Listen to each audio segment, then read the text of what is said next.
Welcome everyone.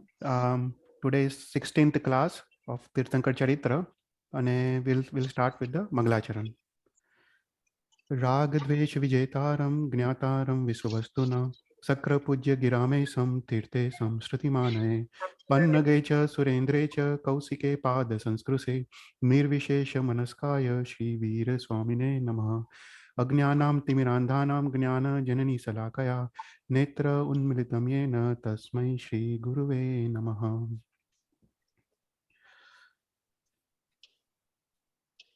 तो આપણે start કરતે हैं. तो last time we are discussing about Ajitnath भगवान जीवन चरित्र અને લેટ મી મ્યુટ કોઈ આપણે અવાજ આવે છે.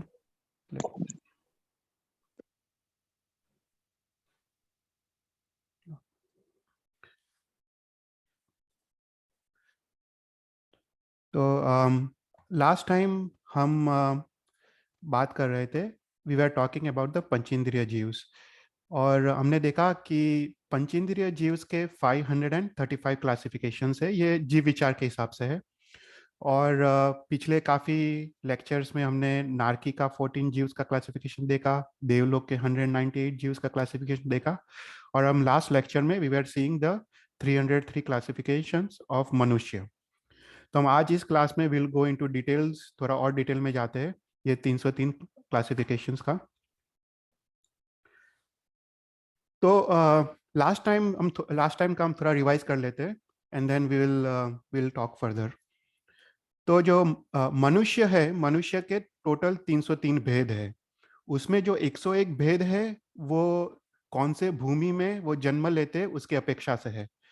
तो अपने वहाँ 15 कर्मा भूमि है, 30 अकर्म भूमि है और 56 अंतर्द्वीप है और टोटल 101 टाइप के मनुष्य है जहाँ पे वो जन्म लेते हैं. तो 15 कर्म भूमि कौन सी है? 5 भरत, 5 ऐरावत और 5 महाविद्य क्षेत्र.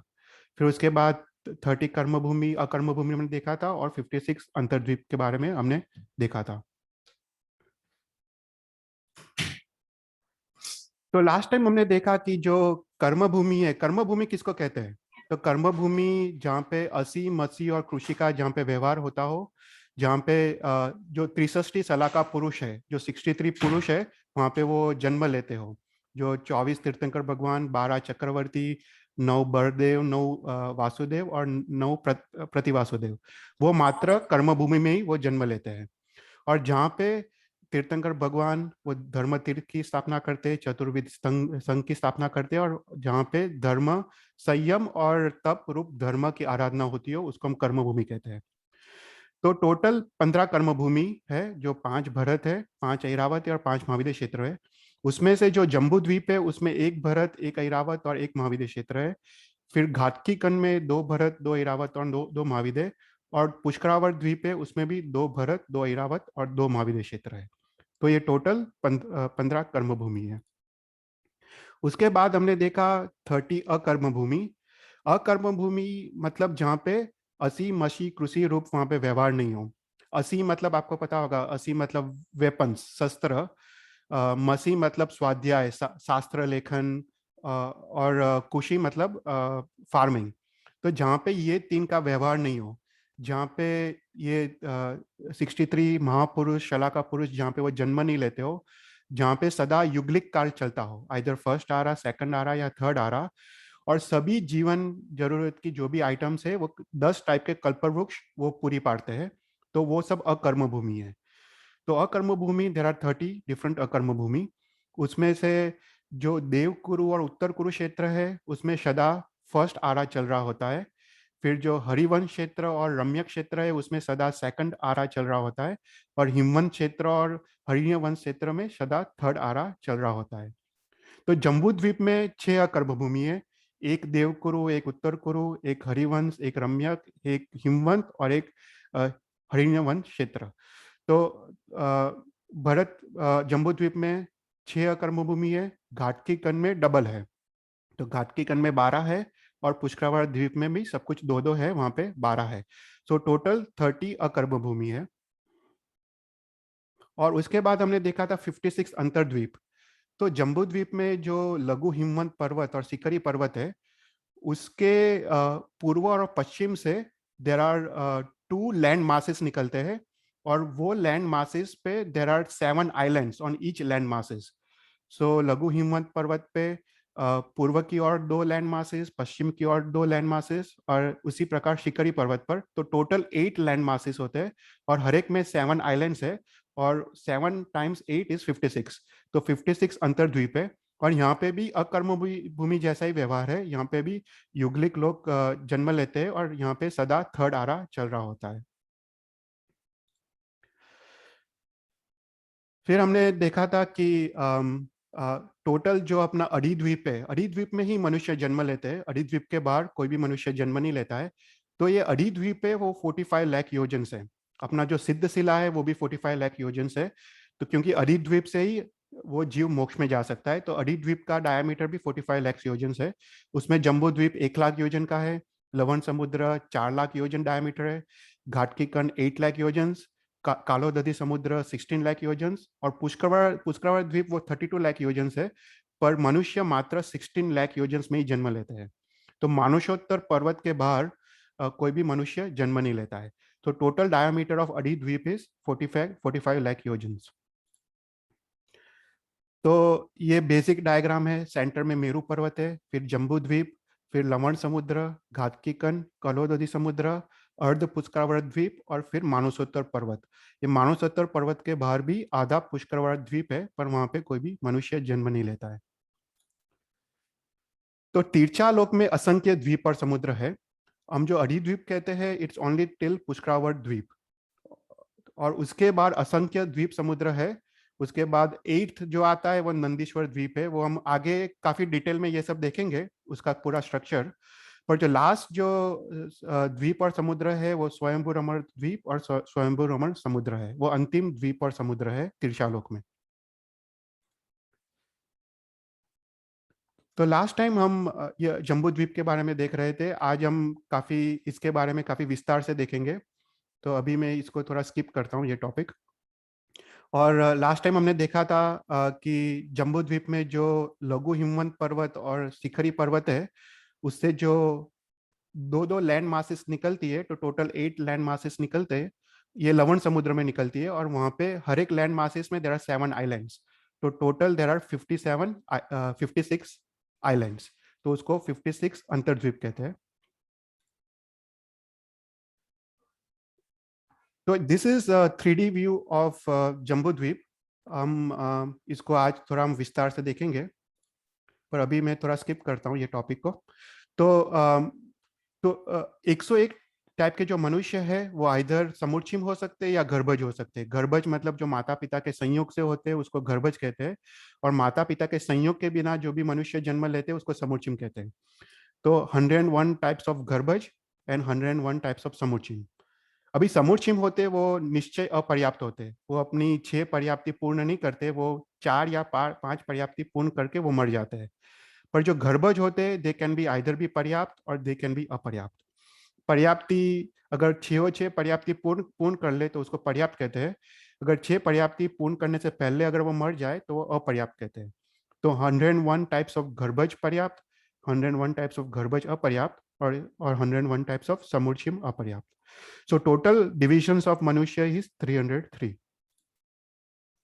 और लास्ट टाइम हमने ये टॉपिक को थोड़ा विस्तार से देखा था कि समूचिम जीव जीव राइट, जो समूचिम जीव है वो असंख्य जीव एक ही साथ उत्पन्न होते हैं, और उनका आयुष्य अंतर्मुहूर्त से भी कम होता है। तो शास्त्र में लिखा गया है कि अपनी जो असूचि है, अपने शरीर से जो भी असूचि निकलती है, उससे ये समूचिम मनुष्य का जन्म होता है। और देर आर 14 डिफरेंट जो असूचि पदार्थ है उससे मनुष्य का जन्म होता है। उसमें विष्ठा, मूत्र, कफ, नासिका से जो मैल निकलता है, वॉमिटिंग, एसिडिटी जो होता है, पित्त, फिर परु, लोही, अपना ब्लड, वीर्य, फिर अपना पसीना। तो ये सबसे इवन डेड बॉडीज, और वो सबसे ये समूर्चीव जीव की उत्पत्ति होती है। और लास्ट टाइम देखा था कि इससे ये समूर्चीव जीव की हत्या से इकिंद्रिय से चौड़ींद्रिय जीव के पाप से भी अधिक पाप लगता है, क्योंकि ये पंचेंद्रिय है। ये समुच्चयी जो मनुष्य है वो पंचेंद्रिय जीव है। तो उनकी जो विराधना होती है उससे जो पाप हमको लगता है वो एकेंद्रिय से चौरेंद्रिय की विराधना से भी ज्यादा पाप लगता है। इसलिए हमको इसकी विराधना हमको रोकनी चाहिए। और लास्ट टाइम हमने ये टॉपिक को थोड़ा डिटेल में लिया था कि कैसे इसकी विराधना रोकनी चाहिए। तो there are few basic things that हम लोग सब फॉलो कर सकते हैं। एक हमने देखा था कि थाली धो के पीने का, राइट, 3 बार थाली धो के पीने का, और उसके बाद थाली को एक रुमाल से साफ कर देने का, और रुमाल को सुखाने के लिए रख देने का। तो वो थाली में और वो रुमाल में समूचे जीव जीव उत्पन्न नहीं होते। उसी प्रकार हम पानी पीते हैं, पानी पीने के बाद उसको रुमाल से उसको कंप्लीटली साफ करके रखने का, तो वो 48 मिनट्स के बाद उसमें समूचे जीव उत्पन्न नहीं होते हैं। कोई भी चीज अगर गीला रह गया हो तो 48 मिनट्स के बाद उसमें समूचे जीव उत्पन्न हो सकते हैं। उसी प्रकार हमने देखा था कि अगर हम बाहर एक्सरसाइज करके आए, अपने शरीर में जो पसीना है, वो पसीना अपने शरीर से जब छूटा पड़ता है तब उसमें समूचे जीव 48 मिनट्स के बाद उत्पन्न होता है। जो अपना जो कपड़े है, तो कपड़े को हमको सुखाना चाहिए, और उसको ऐसे ही फेंक देना नहीं चाहिए, क्योंकि अगर कपड़े वो गीले रहे 48 मिनट्स के बाद तो उसमें समूचे जीव जीव उत्पन्न हो जाते हैं। इसलिए जैसे हम एक्सरसाइज करके आए, हमको वो डोरी पे हमको कपड़े लटका के उसको सुखाने चाहिए कि वो 48 मिनट्स में वो सूख जाए। तो ऐसे थोड़े चीज हमने लास्ट टाइम देखे थे कि that are so important for us to follow and very simple for us to follow. जैसे ग्लास को साफ करना, थाली को धो के पीना और उसको साफ करना, तो वो सब हम जीवन में हम इजीली फॉलो कर सकते हैं, और ये महापाप और महाविराधना से हम बच सकते हैं।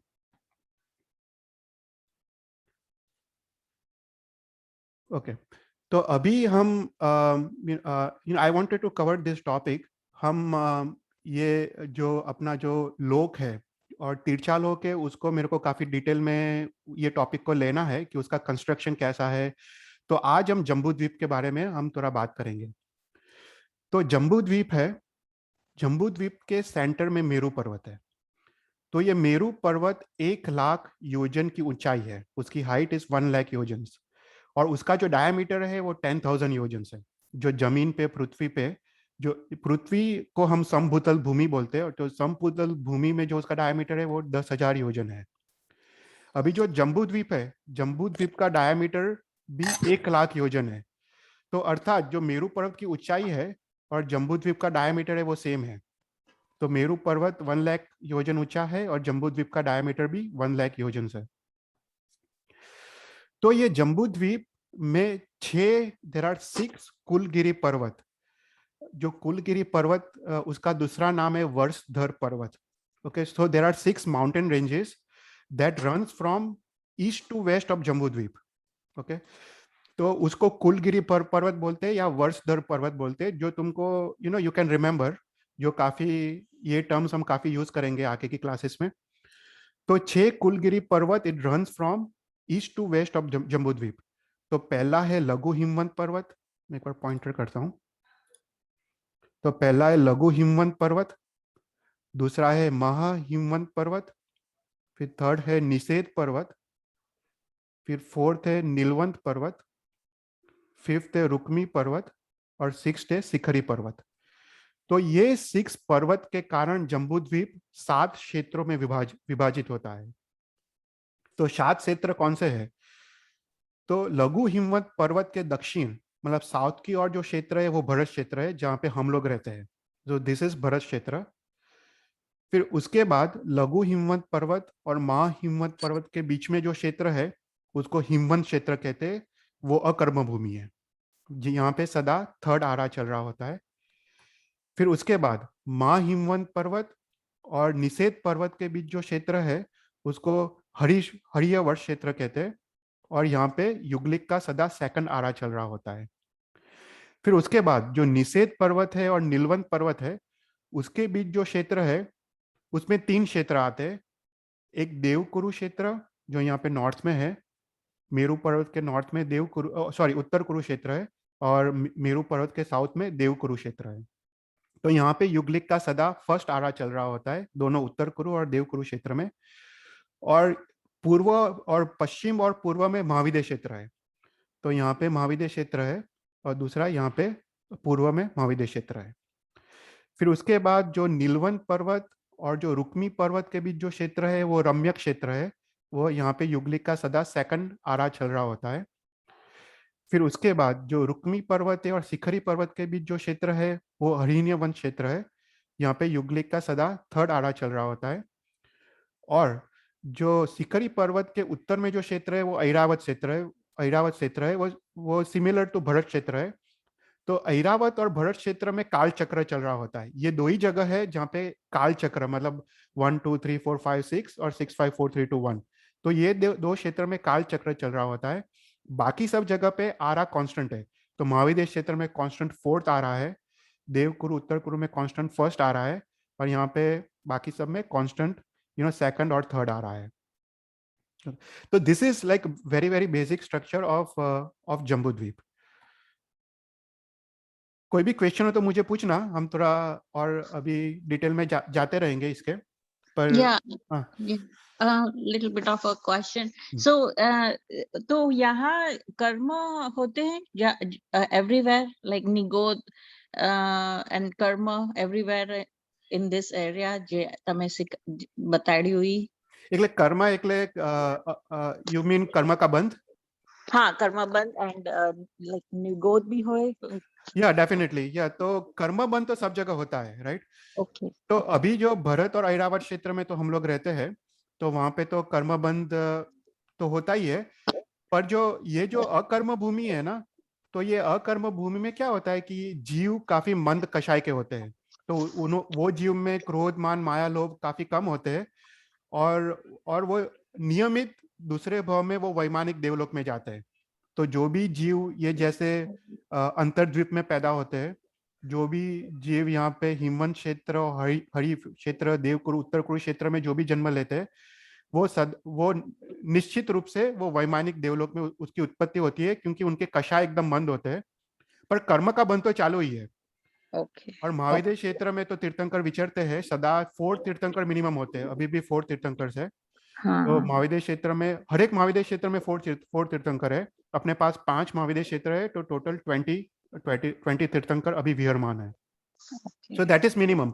Maximum is 170। टोटल तीर्थंकर देखो तो भरत क्षेत्र में एक, ऐरावत क्षेत्र में एक, और ये जो 32 विजय से महाविदेश क्षेत्र में उसमें एक एक, मतलब हर एक विजय में एक तीर्थंकर उत्कृष्ट हो सकता है। तो ऐसे टोटल 32 विजय से फिर घाटकी कन में 2 महाविदेश क्षेत्र, 2 भरत 2 ऐरावत है, और पुष्कर द्वीप में भी 2 महाविदेय 2 भरत 2 ऐरावत। तो टोटल 170 तीर्थंकर उत्कृष्ट हो सकते हैं, और मिनिमम 20 हो सकते हैं। जो अभी अभी मिनिमम 20 है अभी। Okay, and one more question. So, if we die, तो अपनी आत्मा can go on any of these क्षेत्ras? या डेफिनेटली, या तो यहाँ पे Okay. हम जहाँ पे मरते हैं we can go anywhere. Only thing, यहाँ से हम मोक्ष नहीं जा सकते भरत क्षेत्र और ऐरावत क्षेत्र से अभी। Of अभी course. अभी 5th आरा चल रहा है, पर बाकी तुम महाविदेश क्षेत्र में जाके तुम मोक्ष जा सकते हो। पर दैट इज ओनली थ्रू कर्म भूमि। मोक्ष ओनली थ्रू कर्म भूमि है। अभी तुम अकर्म भूमि में पैदा हो तो तुम मोक्ष नहीं जा सकते डायरेक्ट। तुमको Oh. अकर्म भूमि से तुमको देवलोक मिलेगा, देवलोक से वापस तुमको कर्म भूमि मनुष्य लोक तुमको आना पड़ेगा, और वहां से तुमको मोक्ष जाना पड़ेगा। Okay. तो अकर्म भूमि से मोक्ष इज क्लोज, इसलिए अकर्म भूमि में कोई तीर्थंकर जन्म नहीं लेता है। कोई Oh. भी 63 कला का पुरुष वो कर्म भूमि में जन्म नहीं लेते, मात्र कर्म भूमि में ही जन्म लेते हैं। और दूसरा क्वेश्चन था निगोद। तो निगोद तो सब जगह है। Oh. Okay. तो पूरे 14 राजलोक में वो निगोद के जो उसको हम गोले बोलते हैं, घोड़ा। तो वो जो गोल निगोद के गोले, वो 14 राजलोक में असंख्य निगोद के गोले हैं, और एक निगोद के गोले में असंख्य निगोद के शरीर है, और एक निगोद के शरीर में अनंत निगोद के जीव है। तो अगेन असंख्य 14 राजलोक में असंख्य निगोद के गोले, एक निगोद के गोले में असंख्य निगोद के शरीर, और एक निगोद के शरीर में अनंत अनंत जीव। Oh. तो Okay. या तो वो तो सभी जगह है। वो ये सब सूक्ष्म निगोद है। Okay, Right. ये सब सूक्ष्म निगोद है। और जब भी वो सूक्ष्म एक जीव मोक्ष में जाता है, तो ये सूक्ष्म निगोद से जीव अव्यवहार राशि से व्यवहार राशि में आता है। तो व्यवहार राशि आने का मतलब है कि वो हम उसको व्यवहार में उसको उपयोग कर सकते हैं। जैसे पृथ्वी काय, अप काय, तेव काय, वो सब व्यवहार में उसका उपयोग कर सकते हैं, राइट, व्यवहार से। तो इसलिए उसको व्यवहार राशि बोलते हैं। जैसे हम पानी पीते हैं, पृथ्वी पे चलते हैं, अग्नि का यूज करते हैं, तो वो सब व्यवहार राशि है। पर उससे पहले वो सूक्ष्म निगोद में होते हैं, वो सूक्ष्म निगोद का कोई भी यूज नहीं है, उसकी हम विराधना भी नहीं कर सकते। वी कैन नॉट, मतलब वो इतना सूक्ष्म है कि अपने से वो आर पार निकल जाता है, तो उसकी हम विराधना भी नहीं कर सकते। Wow. Okay. Okay. Yeah. Thank you. हाँ, तो ये जम्बूद्वीप का बेसिक स्ट्रक्चर है। अभी हम थोड़ा उसके डिटेल में जाते हैं। तो हमने देखा कि जम्बूद्वीप में देर आर 6 कुलगिरी पर्वत या 6 वर्षधर पर्वत, ये दोनों नाम यूज होते हैं शास्त्र में, इसलिए मैं दोनों नाम यूज करता हूँ। तो ये जो 6 पर्वत है हमने देखा, लघु हिमवंत पर्वत, महाहिमवंत पर्वत, ये सब 6 पर्वत है। और इसके बीच जो क्षेत्र है वो ये सब भरत क्षेत्र, हिमवंत क्षेत्र, हरिवंश क्षेत्र, तो ये सब टोटल 7 क्षेत्र है। तो अभी इसका डायमेंशंस कितना है हर एक क्षेत्र का, तो शास्त्र में उसका डायमेंशंस दिया है। ये डायमेंशंस उत्तर से दक्षिण की तरफ है। सो ये मेरा पॉइंटर है ना, उस दिशा में उसका डायरेक्शन है। तो भरत क्षेत्र और ऐरावत क्षेत्र, तो ये भरत क्षेत्र और जो ऐरावत क्षेत्र, तो ये डायमेंशन है, दिस इज 526 योजन्स। उसके बाद डायमेंशंस डबल होते जाते हैं। तो उसके बाद जो लघु हिमवंत पर्वत है उसका थिकनेस, ये पर्वत का थिकनेस इज 1052 योजन्स। उसके बाद हिमवंत क्षेत्र उससे भी डबल, 2105 योजन्स। उसके बाद महाहिमवंत पर्वत उससे भी डबल, 4210 योजन्स। तो ऐसे करके हरिवर्ष क्षेत्र इज 8421 योजन्स। फिर उसका निषेध पर्वत इज 16842 योजन्स। उसके बाद जो ये डायमेंशन है, ये पूरा महाविद्य क्षेत्र का, वो है 33,684 योजन्स। और इसका मिरर इमेज है पूरा, तो दिस डायमेंशंस विल रिपीट। तो भरत क्षेत्र इज सेम एज ऐरावत क्षेत्र, हिमवंत क्षेत्र इज सेम एज हरिवंश क्षेत्र, और ऐसा करके। So this are the basically dimensions. अगर पूरा ऐड करो इट्स 1 लाख योजन्स। तो ये जम्बूद्वीप का डायमीटर हुआ उत्तर से दक्षिण तक, दिस इज 1 लाख योजन्स। फिर उसके बाद उसका ईस्ट टू वेस्ट कितना डायमेंशंस है वो शास्त्र में लिखा गया है।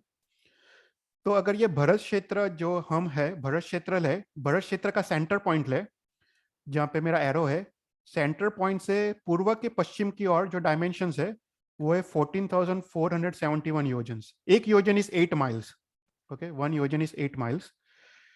उसके बाद है हिमवंत क्षेत्र। हिमवंत क्षेत्र इज 37,674 योजन्स। फिर हरिवर्ष क्षेत्र, ये ईस्ट टू वेस्ट, पूर्व की पश्चिम की ओर, इज 73,901 योजन्स। और महाविद्य क्षेत्र जो ये पूर्व के पश्चिम की ओर जो पूरा इंक्लूडिंग मेरू पर्वत इज 1 लाख योजन्स। और उसी प्रकार से वो मिरर इमेज है, इट विल रिपीट। तो दिस इज बेसिक इंफॉर्मेशन कि इसका डायमेंशंस कितना है। तो अभी विल डिटेल में जाते हैं। तो विल स्टार्ट विद भरत क्षेत्र। तो भरत क्षेत्र में हम लोग भरत क्षेत्र में हैं। तो भरत क्षेत्र जो लघु हिमवंत पर्वत है उसके दक्षिण की ओर जो क्षेत्र है उसको भरत क्षेत्र कहते हैं। और भरत क्षेत्र के दक्षिण की ओर जो समुद्र है वो उसको लवण समुद्र कहते हैं। ओके। तो ये लघु हिमवंत पर्वत है, उस पे एक द्रह है। द्रह मतलब इट्स अ वाटर बॉडी, उसको द्रह कहते हैं, जहां से आइस मेल्ट होता है। जैसे हिमालयास पे आइस मेल्ट होता है ना, ऐसे उसी प्रकार से आइस मेल्ट होके it's a kind of water body, उसको द्रह कहते हैं। तो लघु हिमवंत पर्वत पे जो जो द्रह है उसको पद्मद्रह कहते हैं।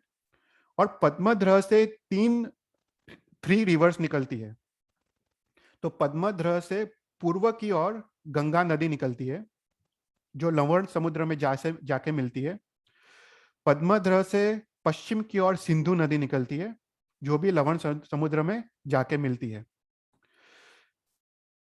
और ये भरत क्षेत्र में सेंटर में एक पर्वत है, उसका नाम है वैद्याद्य पर्वत। Okay, that runs from east to west of Bharat क्षेत्र। तो ये वैद्याद्य पर्वत के वजह से भरत क्षेत्र 2 में डिवाइडेड है। एक है उत्तरार्ध जो नॉर्थ भरत क्षेत्र और दक्षिणार्ध भरत क्षेत्र। तो दो दो विभागों में विभाजित है। और उसके बाद ये जो वैद्याद्य पर्वत और गंगा नदी और सिंधु नदी, तो गंगा नदी वो उत्तर भरत क्षेत्र से निकल के वैद्याद्य पर्वत को भेद के वो दक्षिण भरत क्षेत्र में से निकल के लवण समुद्र में जा मिलती है। और उसी प्रकार सिंधु नदी पश्चिम में से उत्तरार्ध भरत भरत क्षेत्र से निकल के वैद्यनाथ पर्वत पे होके वो दक्षिण भारत से जाके लवण समुद्र में जा मिलती है। तो ये तीन, वैद्यनाथ पर्वत, गंगा नदी और सिंधु नदी, ये तीन के वजह से भरत क्षेत्र 6 खंडों में विभाजित है, राइट। तो खंड, हम लोग खंड फर्स्ट पे है, हम लोग यहाँ पे है जहाँ पे अयोध्या नगरी है ना, that is where we live. फिर खंड 2, खंड 3, खंड 4, खंड 5 और खंड 6। तो ये भरत क्षेत्र 6 खंडों में विभाजित है। अगर हम मॉडर्न साइंस देखें, राइट, तो अभी भी देर आर 6 कॉन्टिनेंट्स, राइट। अभी सिंधु नदी भी हमने देखा है हिमालय से निकलती है, गंगा नदी और सिंधु नदी। So there is some bases and some similarities, पर it's very difficult to correlate everything। पर अभी भी there are 6 continents in Bharat क्षेत्र। और भरत क्षेत्र में जो चक्रवर्ती होता है वो 6 खंडों को जीतता है, और वो उसके बाद वो पूरे कंप्लीटली भरत क्षेत्र का वो अधिपति बन जाता है। तो this is basic description of Bharat क्षेत्र। हम आगे आगे के क्लास में हम और डिटेल में जाएंगे इसमें, पर I just want to cover some basic information for about the each क्षेत्र।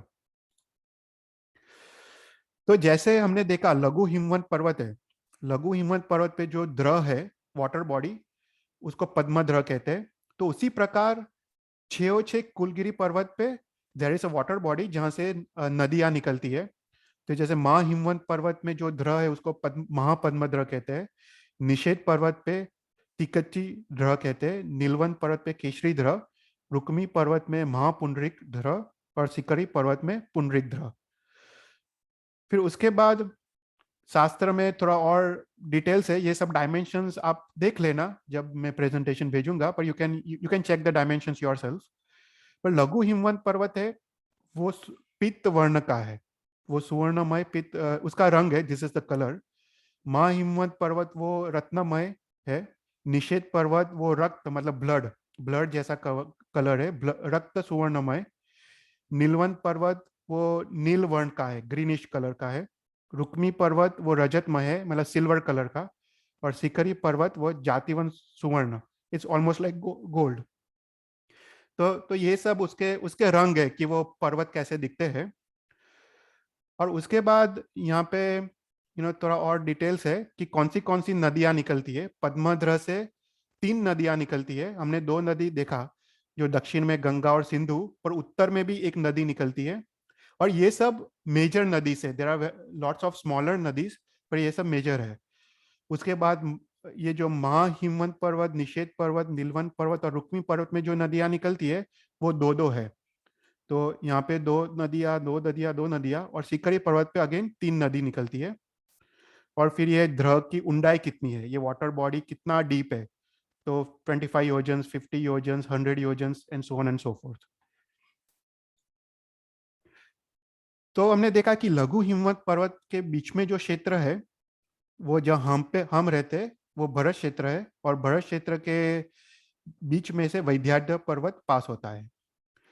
अभी जो लघु हिमवंत पर्वत और महाहिमवंत पर्वत के जो बीच में जो क्षेत्र है उसको हिमवंत क्षेत्र कहते हैं, जहाँ पे युगलिक काल है। ये क्षेत्र के बीच में एक पर्वत है, उसका नाम है शब्दपाती पर्वत। यहाँ पे सेंटर में जो दिखता है वो गोलाकार पर्वत है, राउंड पर्वत, वो शब्दपाती पर्वत है। अभी जो पद्मद्र है, पद्मद्र से 3 नदियां निकलती है। एक गंगा नदी यहाँ पे दक्षिण की ओर, सिंधु नदी वो भी पश्चिम और दक्षिण की ओर, पर एक उत्तर की ओर एक और नदी निकलती है जो मेरा पॉइंटर है, उसका नाम है रोहितांश नदी। तो ये रोहितांश नदी सप्तपादी पर्वत के पश्चिम की ओर से मुड़ के वो पश्चिम की ओर लवण समुद्र में जा मिलती है। तो उसी प्रकार जो महाहिमवंत पर्वत में जो द्रव है वो उसका नाम है महापद्मद्रव। उसमें से भी 2 नदियां निकलती है। जो दक्षिण की ओर जो नदी निकलती है उसका नाम है रोहिता नदी, वो सप्तपादी पर्वत के पूर्व की ओर से निकल के लवण समुद्र को पूर्व की ओर जा मिलती है। ओके, सो दिस इज हिमवंत क्षेत्र। और उसी प्रकार से इट्स अ सिमिलर स्ट्रक्चर। तो यहाँ पे जो महाहिमवंत पर्वत और निषेध पर्वत के बीच जो क्षेत्र है उसका नाम है हरिवर्ष क्षेत्र। और ये हरिवर्ष क्षेत्र के बीच में जो पर्वत है उसका नाम है गंधपाती पर्वत, वो भी गोलाकार पर्वत है। और उसी प्रकार से महापद्मद्र से जो नदी निकलती है उत्तर की ओर, उसका नाम है हरिकांता नदी। तो यहाँ पे हरिकांता नदी वो पश्चिम की ओर लवण समुद्र से मिलती है। और निषेध पर्वत में जो द्रह है उसका नाम है तिकज्जित द्रह, और वो ये गंधमाती पर्वत के पूर्व की ओर से नदी निकल के उसका नाम है हर्षलीला नदी, वो पूर्व की ओर लवण समुद्र में जा मिलती है। फिर उसके बाद जो निषेध पर्वत है और नीलवंत पर्वत है उसके बीच जो बड़ा क्षेत्र है, दैट इज काफी काफी डिटेल्स है। हम आगे की क्लास में हम महाविद्य क्षेत्र और उसके काफी डिटेल्स में हम देखेंगे। पर जो बेसिक उसका स्ट्रक्चर है वो सेंटर में मेरू पर्वत है, जो वो भी गोलाकार है। तो समस्त समस्त तिरछालोक का सेंटर मेरू पर्वत है। तो यहाँ पे जो तीकच्ची द्रह है, तीकच्ची द्रह से जो नदी निकलती है वो मेरू पर्वत के पश्चिम की ओर से निकल के ये महाविद्य क्षेत्र को दो में डिवाइड करके लवण समुद्र में जा मिलती है। उसका नाम है सीतोदा नदी। और उसी प्रकार से केसी द्रह से दक्षिण की ओर जो नदी निकलती है वो मेरू पर्वत के पूर्व की ओर से निकल के लवण समुद्र के पूर्व की ओर जा मिलती है। उसका नाम है सीता नदी। तो ये सीतोदा नदी और सीता नदी और बीच में मेरू पर्वत, तो ये सीतोदा नदी और सीता नदी के कारण ये महाविद्य क्षेत्र 4 विभागों में विभाजित है। तो यहाँ पे है उत्तर पश्चिम महाविद्य क्षेत्र, फिर उसके बाद है दक्षिण और पश्चिम महाविद्य क्षेत्र, ये पूर्व उत्तर, और फिर ये पूर्व दक्षिण। तो ऐसे 4 विभागों में विभाजित है। It's because of this reverse. और हर एक विभाग में देर आर 8 विजयस। तो देर आर टोटल 32 विजयस एंड दिस विजयस आर इंडिपेंडेंट। तो हर एक विजय में एक एक तीर्थंकर हो सकता है, एक से ज्यादा नहीं हो सकते एक विजय में, पर दूसरे विजय में दूसरा तीर्थंकर हो सकते हैं, पर एक विजय में एक से ज्यादा तीर्थंकर नहीं हो सकते। सो टोटल मैक्सिमम 32 तीर्थंकर हो सकते हैं यहाँ पे महाविद्य क्षेत्र में। फिर उसके बाद जो मेरू पर्वत के उत्तर और दक्षिण में देर आर 4 माउंटेन रेंजेस।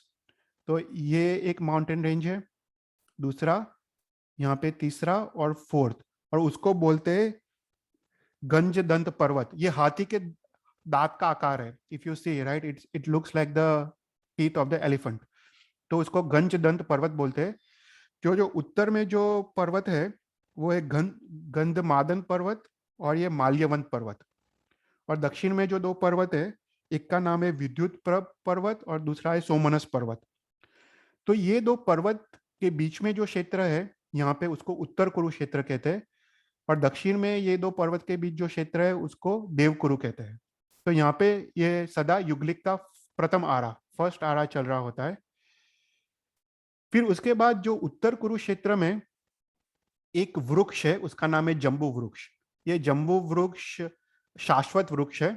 वो पृथ्वी का रत्न का बना है। ये जम्बू वृक्ष के बारे में भी हम काफी डिटेल में देखेंगे आगे कि उसका स्ट्रक्चर क्या है। पर यह पृथ्वी का रत्न का बना है। और इसका जो अधिष्ठायक देव है उसका नाम है जम्बू देव। और इस देव के नाम से यह जम्बू द्वीप का नाम पड़ा है। तो कोई पूछे कि जम्बू द्वीप का नाम कैसे पड़ा है, तो ये जम्बू नाम का जो देव, जो जम्बू वृक्ष के अधिष्ठायक है, वो शाश्वत वृक्ष है, उसके नाम से ये पूरा जम्बू द्वीप का नाम पड़ा है। उसी प्रकार से घाटकी कण का नाम, वहां पे वो घाटकी नाम का वृक्ष है और उसके अधिष्ठायक देव का नाम घाटकी देव है और उससे घाटकी कण पड़ा है। ऐसे ही पुष्करावर्त द्वीप and so on and so forth. तो सिमिलरली जो उत्तर कुरुक्षेत्र में जो वृक्ष है वो जम्बू वृक्ष है। और देवकुरु में भी एक वृक्ष है, वो है शामली वृक्ष। तो वो भी शाश्वत वृक्ष है, पर it's just a replica. Okay. फिर उसके बाद जो यहाँ पे हमने देखा उसी प्रकार यहाँ पे भी एक मिरर इमेज है।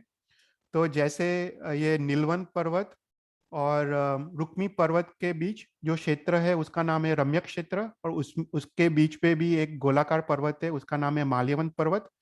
और केसरी द्रह से जो नदी निकलती है उसका नाम है पश्चिम की ओर नारीकांता नदी। ये है नारीकांता नदी। और उसी प्रकार से महापुंडरीक द्रह से दक्षिण की ओर जो नदी निकलती है उसका नाम है नरकांता नदी, जो पूर्व की ओर लवण समुद्र में जा मिलती है। उसी प्रकार ये रुक्मी पर्वत और शिखरी पर्वत के बीच जो क्षेत्र है वो हरियवन क्षेत्र है। उसमें भी सेंटर में एक पर्वत है, उसका नाम है विकटापाती पर्वत। और यहाँ पे दो नदियां निकलती है। पश्चिम की ओर है रूप्यकुला नदी, ये पश्चिम की ओर रूप्यकुला नदी, और जो पूर्व की ओर जो नदी है वो है सुवर्णकुला नदी, ये वाली। फिर उसके बाद जो लास्ट क्षेत्र है वो शिकरी पर्वत के उत्तर में जो क्षेत्र है वो ऐरावत क्षेत्र है, जो भरत क्षेत्र की जैसा ही है। उसमें भी सेंटर में वैद्यनाथ पर्वत है, और पुंडरीक धर से 3 नदियां निकलती है। ये एक नदी हमने देखा, उसका नाम था सुवर्णकुला नदी। पर जो उत्तर में जो नदियां निकलती है, जो पश्चिम में है रक्तवाती वाती नदी, और पूर्व में है रक्ता नदी। तो अगेन सेम चीज, रक्तवाती नदी और रक्ता नदी और वैद्यनाथ पर्वत, ये 3 के कारण ये ऐरावत क्षेत्र भी 6 खंडों में विभाजित है। और जो चक्रवर्ती जो ऐरावत क्षेत्र में होता है वो ये 6 खंड को जीतता है। Okay, so this is the basic structure of Jambudvipa. और कोई भी क्वेश्चन हो तो पूछना मुझे। Chetal हाँ, bhai, there is land, right? के खाली पर्वत and only समुद्र and water. नहीं नहीं, देयर इज लैंड। तो Okay. जैसे जैसे ये पर्वत, 2 पर्वत के बीच पूरा लैंड ही है। Oh, okay, okay. या सिर्फ ये नदी डिवाइड करती है लैंड को, राइट। तो जैसे ये बीच में से जो नदी जाती है, इट डिवाइड्स हाँ. The land. सो हिमवन क्षेत्र भी 2 में डिवाइडेड होता है, उत्तर हिमवन क्षेत्र और दक्षिण हिमवन क्षेत्र। और यहाँ पे भी Oh. 2 में डिवाइड होता है, जैसे महाविद्य क्षेत्र 2 में डिवाइड होता है ना यहाँ पे, Hmm. उसी प्रकार ये सभी क्षेत्र दो में डिवाइड होते हैं। और बेसिकली 4 में डिवाइड होते हैं, एक पूर्व की ओर, एक पश्चिम की ओर, और फिर उत्तर और दक्षिण। So if they are dividing the land, तो नदी काफी बड़ी होगी, right? यह काफी बड़ी बड़ी नदी है। Okay. यह काफी काफी विशाल, ये जब जो नदी है ना वो सभी महानदी है। गंगा, सिंधु, Okay. हाँ. रक्तावती, ये सभी महानदी है। और सबसे बड़ी नदी तो ये है सीता नदी और सीतोदा नदी। ये काफी Okay. काफी मेजर नदी है, पर दिस आर ऑल बिग नदीज। Okay. छोटी नदी देर आर 14 लाख छोटी नदी, वो आगे एक जगह पे मैंने लिखा है। आई थिंक कोई आवाज आ रहा है, लेट मी म्यूट। तो ये छोटी नदी, ये सब हमने देखा, दैट आर ऑल महानदीज। पर छोटी नदी देर आर 14 लैक्स समथिंग छोटी नदी जो ये महानदी को मिलती है, और वो समुद्र में जा वो सभी अंत में समुद्र में ही जाती है। Even now if you see, right, जो हिमालय से गंगा नदी निकलती है, वो अल्टीमेटली वो इंडियन ओशन में ही जाती है। So it's a similar structure, सभी नदियां माउंटेन से ओरिजिन होती है और फिर इट गोस इनटू समुद्र। Okay. Okay. Thank you. तो ये हमने देखा, just for you to remember, there are 6 कुलगिरी पर्वत, यहाँ पे वर्षधर पर्वत। तो वो इंटरचेंज होता है शास्त्र में, कहीं पे वर्षधर पर्वत लिखते हैं, कहीं पे कुलगिरी पर्वत लिखते हैं, तो both the names you have to remember. तो ये 6 हमने देखा, 6 कुलगिरी पर्वत है। और हर एक पर्वत पे एक एक द्रह है। तो ये जो लघु हिमवंत पर्वत में पद्मद्रह है, फिर हिमवंत पर्वत में महापद्मद्रह, जो वाटर बॉडीज है जहां से रिवर्स निकलती है। सो देर आर 6 मेजर द्रह। फिर ये द्रह के बारे में इंफॉर्मेशन है। जो पद्मद्रह है वो लघु हिमवंत पर्वत में है। उसकी लंबाई 1000 योजन से, उसकी विड्थ 500 योजन से, ऊंचाई मतलब डेप्थ इज 10 योजन। और हर एक द्रह पे एक देवी का वास है। तो जैसे पद्मद्रह है उसमें श्री देवी का वास है, महापद्मद्रह पे ह्रीम देवी का वास है, तिकच्ची द्रह पे धी देवी का वास है, केसरी द्रह पे कीर्ति देवी, महापुंडरीक द्रह में बुद्धि देवी, और पुंडरीक द्रह में लक्ष्मी देवी का वास है। तो ये हर एक स्ट्रक्चर्स में कोई ना कोई देव अधिष्ठायक होता है। जैसे भरत क्षेत्र का भी जो देव है उसका नाम है भरत देव। तो ऐसे हर एक क्षेत्र का जो नाम पड़ा है वो देव या देवी के नाम से पड़ा है। तो जैसे ये जो पद्मद्रह है, उसमें से पद्मद्रह और पुंडरीक द्रह, उसमें से 3-3 महानदियां निकलती है, और बाकी सबसे 2-2 महानदियां निकलती है। तो ये थोड़ा समरी जैसा है। तो बेसिकली हमने जो बात किया, तो देर आर 90 मेजर नदीज। हमने वी जस्ट कवर्ड फ्यू नदीज, हम आगे जाके और डिटेल में देखेंगे, बट देर आर 90 मेजर नदीज और 14,56,000 माइनर नदीज, छोटी नदी, जो मेजर नदी में मिलती है और अंत में वो लवण समुद्र में जा मिलती है। फिर उसके बाद 6 क्षेत्र में युग्लिक काले अकर्ब भूमि है, हरिवर्ष, रम्यक, हिमवंत, हरियमवंत, उत्तर कुरु और देवकुरु क्षेत्र। वो 6 युग्लिक मनुष्य और टिरियंस जन्म लेते हैं। फिर जम्बू द्वीप में देयर आर 269 पर्वत, जो मेजर पर्वत है। उसमें हमने 6 वर्षधर पर्वत देखा, या 6 कुलगिरी पर्वत, एक सेंटर में मेरू पर्वत है। और हमने फिर आगे जाके वैद्याद्य, दीर्घ वैद्याद्य पर्वत भी देखा, भरत क्षेत्र को डिवाइड करता है, और ऐरावत क्षेत्र। आगे जाके हम और पर्वत भी देखेंगे, पर देर आर टोटल 269 पर्वत। देर आर 16 ध्रह, हमने आज 6 ध्रह को देखा। वो दूसरे 10 ध्रह वो देवकुरु उत्तर कुरु क्षेत्र में है, वो भी हम आगे जाके देखेंगे उसका स्ट्रक्चर। फिर ये इंटरेस्टिंग थिंग है कि जम्बू द्वीप के जो आउटसाइड, जो गोलाकार जो पार्ट है, उसमें एक जगती है। जगती मतलब वॉल।